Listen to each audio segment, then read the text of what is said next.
Hello again, and welcome back to the channel. This is Michael from TOEFLResources.com, and today I'm very happy to share my 2022 guide to the TOEFL integrated essay. Let's get started by talking a little bit about the structure of this task. First up, you have 3 minutes to read an article about an academic topic. After that, the article disappears, and you will listen to a lecture on the same topic.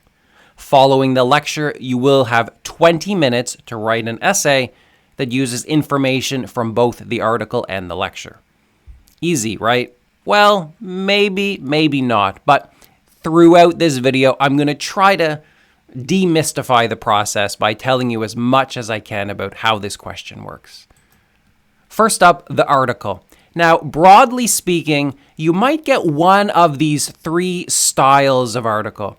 First up, and probably the most common, is what I call the 3 reasons style.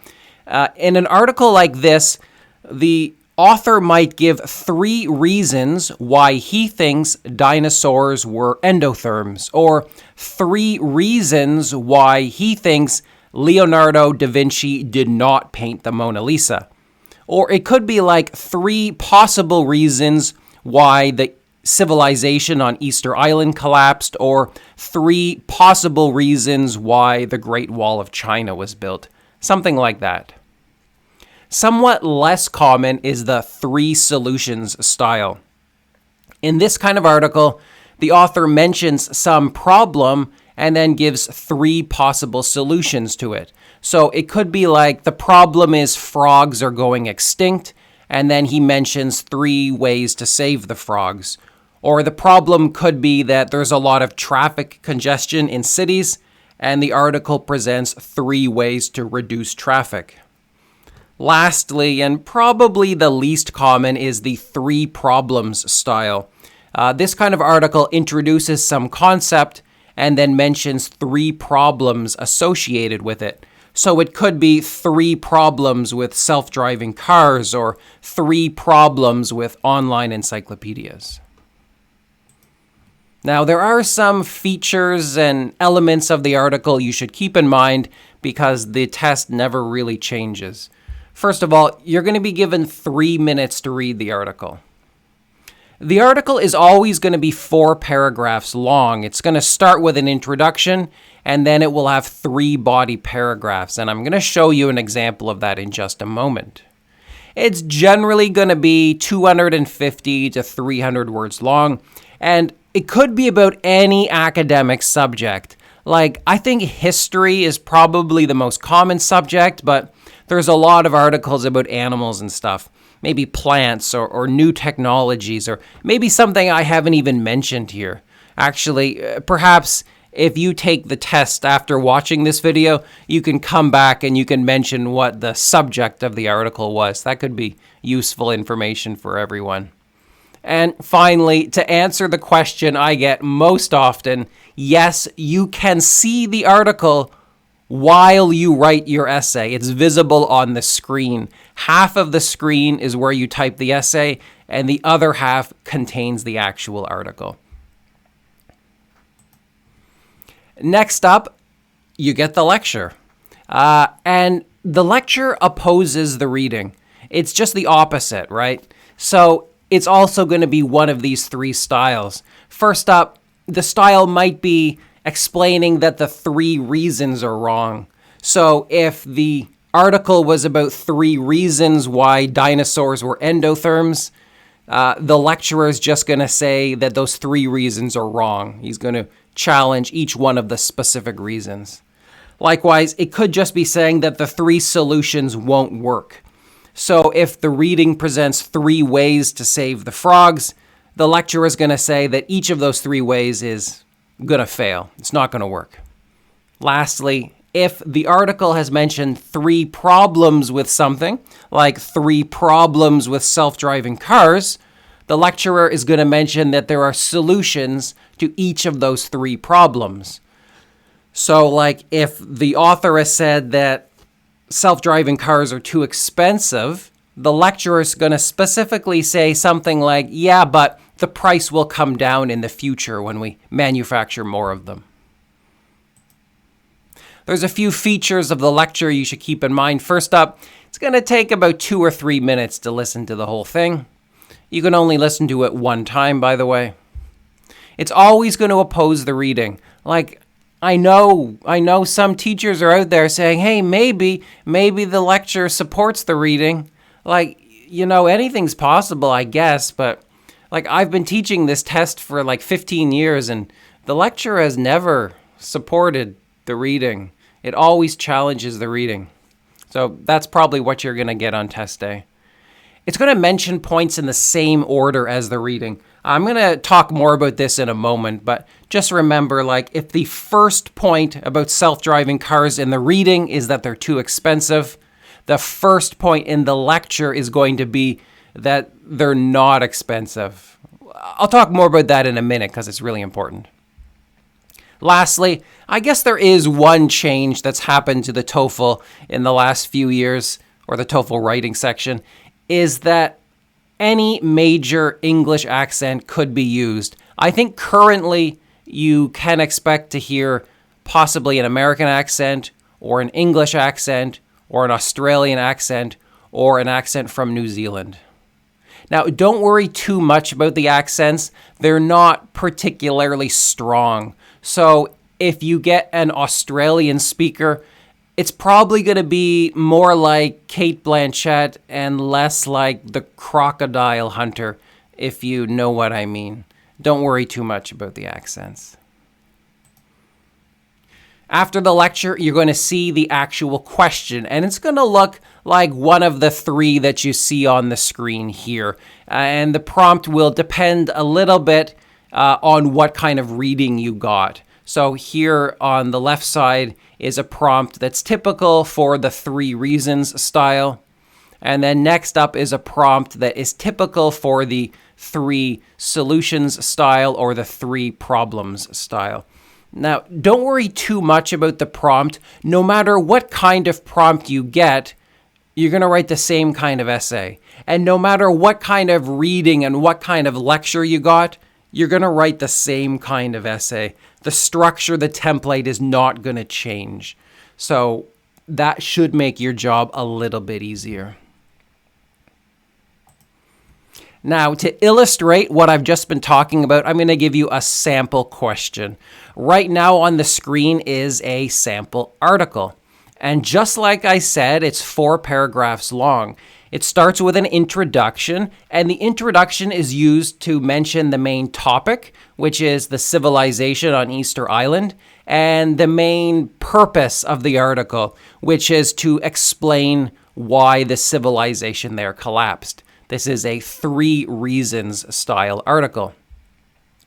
The first body paragraph mentions the first possible reason, which is that it was caused by rats. And you can see the first sentence really brings up that main argument here, that it was caused by rats, and the rest of the body paragraph is used for supporting details. The second body paragraph mentions the second possible reason, that it was caused by warfare. And the third body paragraph mentions the third possible reason, which is that it was caused by diseases brought by visitors from Europe and South America. So, introduction, body, body, body. That's what you're going to get on test day. ETS has not really changed how they designed this question since like 2005. Next up is the lecture. Now, I remind you, on test day, you're just going to listen to the lecture. You will not be able to read a transcript. I'm just giving you the transcript to show you how it's designed. Now, I'm not going to read it out loud here, but you can pause the video if you like. And I will put a link in the video description, which has a recording of me reading it, if that's something you're interested in for some strange reason. The introduction begins, or the lecture begins with a sort of introduction, which again establishes the main purpose of the lecture, which is to challenge the reasons given in the reading.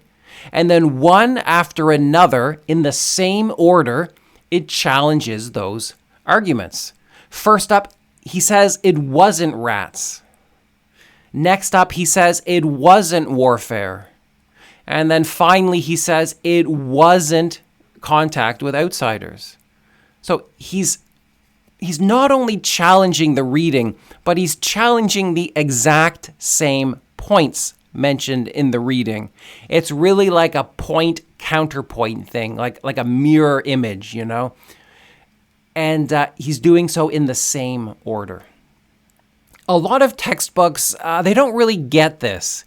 And some websites and videos don't express this really closely related structure. So I want you to understand that. And just to make it even more clear, here's the reading and the lecture on the same screen.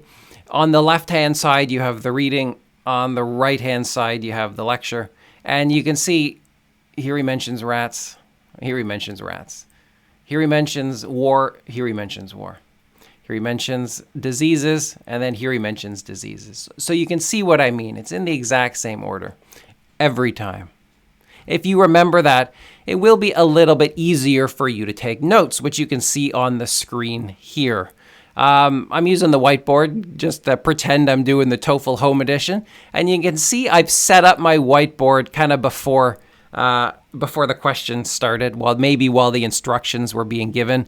I put an R for reading, I put an L for listening, a T for topic, and then 1, 2, 3. And then I got, the topic is Easter Island collapse easy, and the topic here is just wrong. My technique for notes here is focus on specific nouns and specific verbs. Don't try to write things like of and to and from and it. Those kind of connecting words, you don't have time to write them. I put a few of them in. I put 4 here, but for the most part, I left those out. The other thing I want to point out here is that, I did take notes about the reading. Now, you don't necessarily need to take notes about the reading because you will see it as you write your essay. But I think it's a good use of your time to take notes. If you get some notes during the 3 minutes when you see the reading, you won't be searching around in the article while you write the essay. Also, if you're forcing yourself to take notes during those 3 minutes, you will be a more active reader. You won't let your mind wander during those 3 minutes. It'll force you to really pay attention. So I think it's probably important to take notes about the reading. The other thing I will mention is that you're not going to be able to get notes about every single thing from the lecture. That's just not possible. So as you practice for this task, I want you to train yourself to use both your notes and to use stuff from your memory as you write the essay.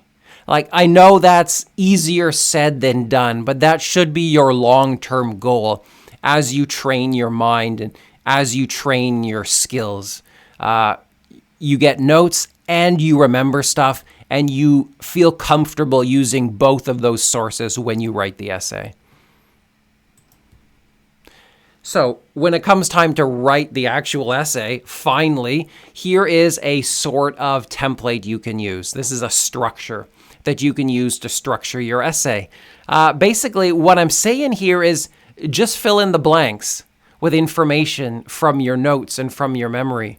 Start with a quick introduction, and where you mention the topic of the lecture and the reading, which is the collapse of the civilization on Easter Island. And then you mention the main argument of both the author and the speaker. The main argument of the author is that there are 3 possible causes of the collapse. And the main argument of the speaker is that those causes are unlikely to be true. In your first body paragraph, you're mentioning the first argument from the reading and the counterpoints from the lecture. So that first body paragraph is going to be all about rats.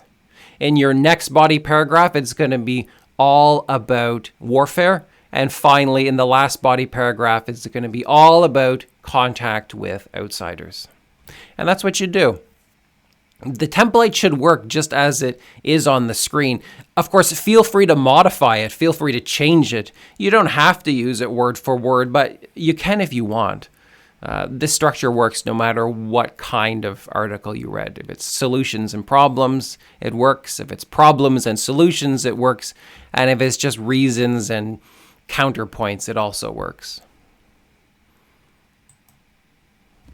Here is my version of the essay, which I've used by following the template and just filling in the blanks. You can pause it if you want to see it, or you can check the video description for a website that contains it. This one came out to 291 words, which I think is a good length. I'll talk more about word count in just a moment. But you can see I didn't do anything fancy. I didn't do anything special. I just filled in the blanks. I got my introduction. I got my paragraph about rats. I got my paragraph about war. And I've got my paragraph about contact with outsiders. I'll end the video with a few tips and strategies and answers to questions I often get. First up, my tip. I recommend between 280 and 300 words for this task. I know that might be a challenge at first, but you should make that your ultimate goal. 280 to 300 words.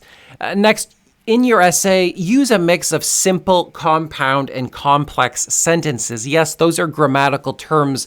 I'm not going to turn this into a grammar lesson, but you should learn how to use coordinating conjunctions and subordinating conjunctions in order to give your essay a little bit of grammatical complexity that will please the human rater, and more importantly, it will please the automated e-rater that scores your essays. Emphasize the lecture. I think in terms of content and details, most of your score comes from the lecture. When I wrote the sample essay, I tried to make it like 60% from the lecture and then 40% about the reading. That's a good balance to look for.